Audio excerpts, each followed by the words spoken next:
Здраво и добре дојдовте во уште едно издание на емисијата Магазина Телевизија Мега. На самиот почеток со вас поделуваме една информација со која се надеваме дека ќе ја потикнеме вашата хумана страна. Имено 13-годишниот Гоце Марковски од Битола боледува од тумор на мозокот и тој се наоѓа на постоперативно лекување во Германија. Потребни се финансиски средства кои што неговото семејство ги нема, па затоа е потребно сите граѓани да ја покажат својата хумана страна.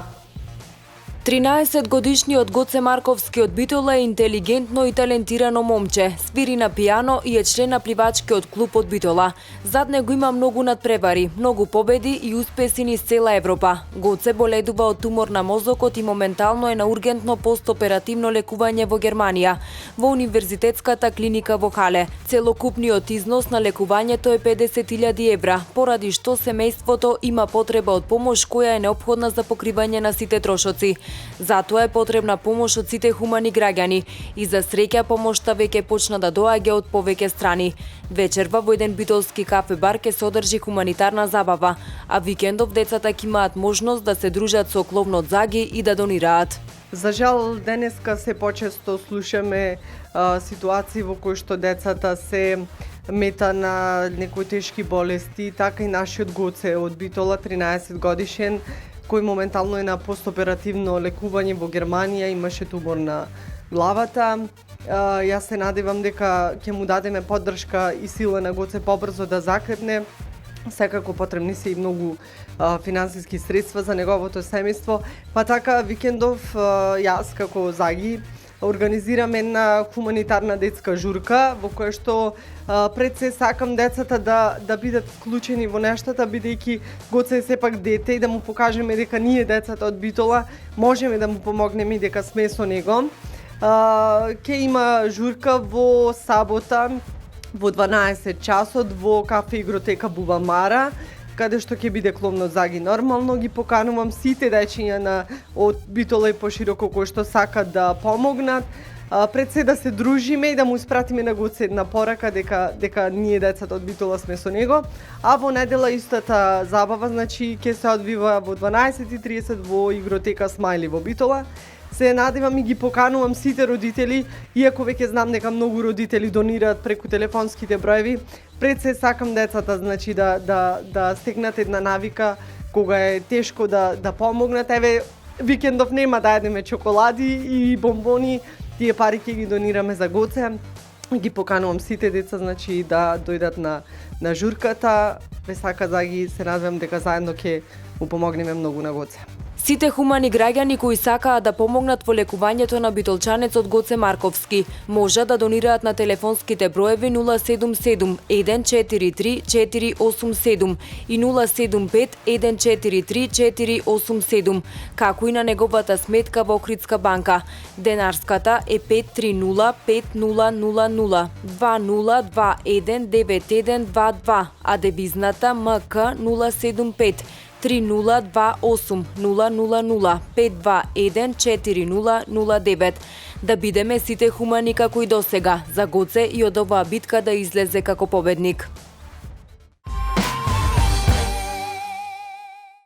Со оваа информација која што споделивме со вас за 13-годишниот Гоце Марковски од Битола, се надеваме дека ја потикнавме вашата хумана страна и ќе донирате се со цел да се соберат финансиските средства кои што се потребни за неговото лекување во Германија. А ние продолжуваме и со останатите информации кои што се актуелни во Битола.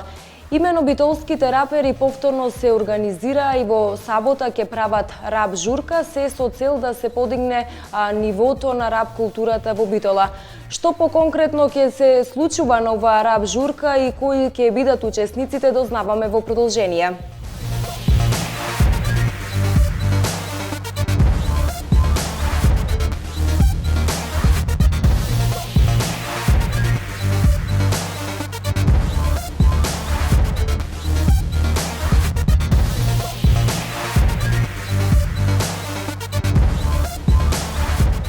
Сабота со почеток во 20 часот, голем дел од битолските рапери повторно ќе се соберат на едно место, на рап журка која не смее да се пропушти.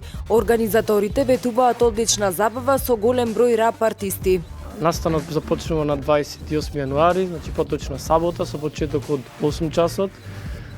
Целта ни е да ги издржиме сите рап артисти во градот, значи сите на едно место и како што кажа и самиот евент урбанизација, значи во место. Се надеваме дека ќе има за сега има голема заинтересираност, затоа што во градот, колку што знаеме, ние сме свесни дека нема многу почесто рап настани во градот и воедно се надеваме дека ќе има голема посетеност. Сметате исто така дека треба да има поголем број на настани, вакви настани организирани токму во Битола? Па би требало, мислам дека малце поиќе е запоставена рап музика, да посебно во Битола, значи самите сме свесни од денешницата што се дешава.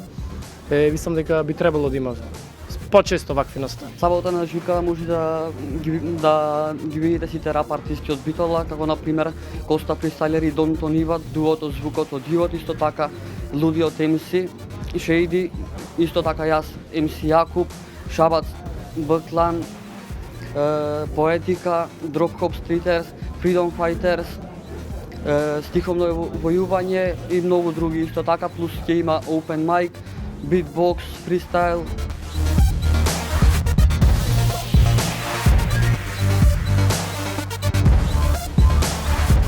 Целта на оваа рап журка е да се подигне нивото на рап културата во Битола, велат организаторите. Цела идеја на овој настан е да се подигне нивото на рап културата во Битола.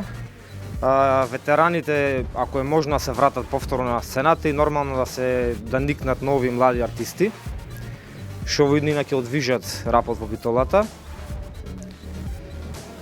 И ќе има уште многу вакви настани. Се надеваме дека работата ќе се одвива како што треба и дека во иднина ќе биде се почесто ваквите настани ќе бидат, ќе се одвиваат. Така, кажавте дека и во иднина ќе има многу вакви настани, поконкретно да ги информираме нашите гледачи што планирате да организирате? Па, настапи на артистите, промоции на нови албуми и микстейпови. За месец дена од прилика ќе има промоција на мој микстейп заедно со Луди од MC, исто така и негов албум. Биете во очекување, тоа е тоа. И од другите рап артисти нормално дека ќе има поголема заинтересираност и повеќе плод во оваа година, се надеваме.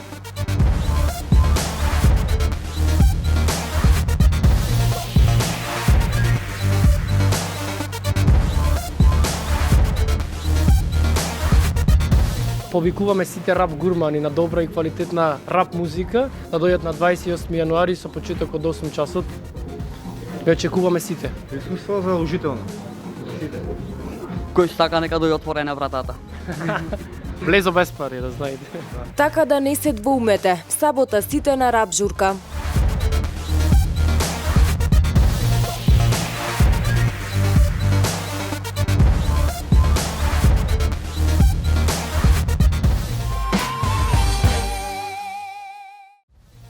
Уште една информација која што сакаме да ја споделиме со вас е дека богата културна програма ќе понуди и годинава Центарот за култура од Битола.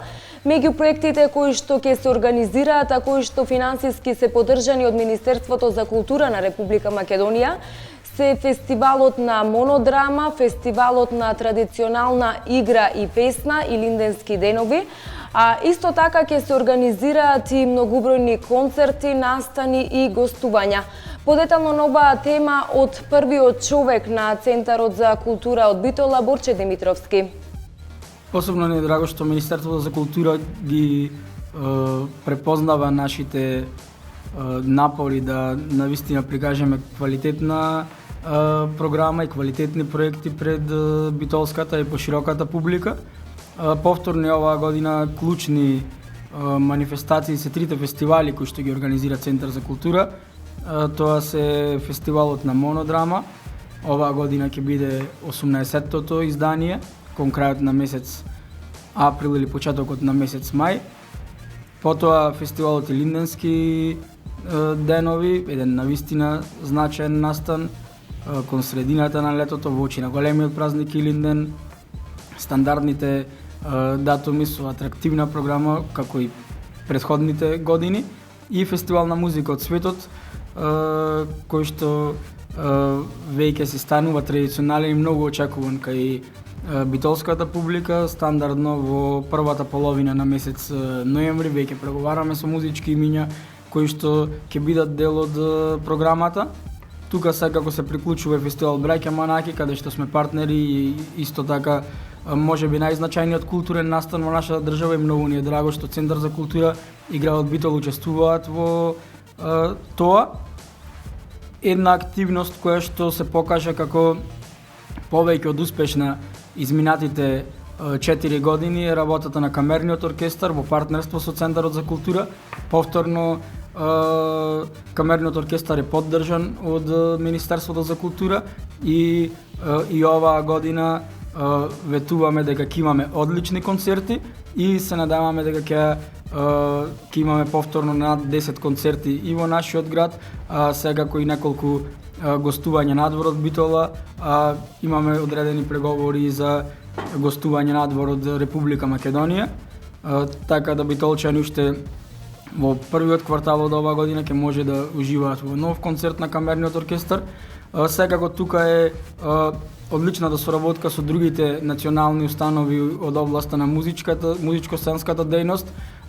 Танец ќе има традиционален великденски концерт, повторно ќе гостува Македонската опера и балет, ќе видиме со што, дали тоа ќе биде и опера и балет или некоја комбинација. Преговараме со раководниот тим на МОБ, секако договараме гостување на филхармонијата, така да битолчани може да очекуваат навистина квалитетна програма која што конкретно кон почетокот на месец февруари ќе најавиме и со конкретни датуми. Оваа година јас и мојот тим посакуваме да биде година каде што ќе има навистина врвни големи концерти, бидејќи фестивалите се стандардни, 3D киното функционира повеќе од одлично, за очекување дека ќе имаме повторно над 40.000 гледачи. Инаку, еве една ексклузивна информација, до денес во месец јануари имаме над 3.000 посетители и ова е најуспешен месец јануари од кога киното функционира, значи од крајот на 2013 година, и тоа е еден добар показател за како ќе се одвива до крајот на годината функционирањето на киното, кој што ни го возможува редовниот репертоар, бидејќи не би сакале да се доведеме во ситуација каде што само адхок функционираме, туку потребен е континуитет и еден посебен однос и пристап кон публиката која што е најзначајна во нашето функционирање. И пред самиот крај од денешното издание на емисијата Магазин од мејкап артистот и стилистот, битолчанецот Сашо Мартиновски, да дознаеме што е во тренд оваа сезона во однос на боја на коса и шминка. Јас овој период конкретно што им нудам на самите мои клиенти, им нудам пред се освежување на бојата, и ова година се повторно на хит, значи природните тонови, ништо не издвојуваме кое што е ексцентрично веќе, ништо не издвојуваме веќе она што е веќе нападно што се случваше пред неколку години. Дефинитивно се природните тонови ова година и во моментов овој период ние работиме на тоа, значи кратење, освежбање на самата коса од минус температурите, работење на ботокс третманите за коса, работење на други третмани за исчистување на скалпот, затоа што една коса кога е под капа, на тој начин третирана, таа има веќе замастен скалп, има нечист скалп. На тој начин поможуваме да се отстрани цела таа нечистотија, освежваме значи со боја и тоа е тоа. Дојдовме до крајот на уште едно издание на емисијата Магазина телевизија Мега. Мене ми останува само да ви се заблагодарам за вниманието со кое што не следевте и да ве поканам и понатаму да останете на оваа фреквенција. Довидување.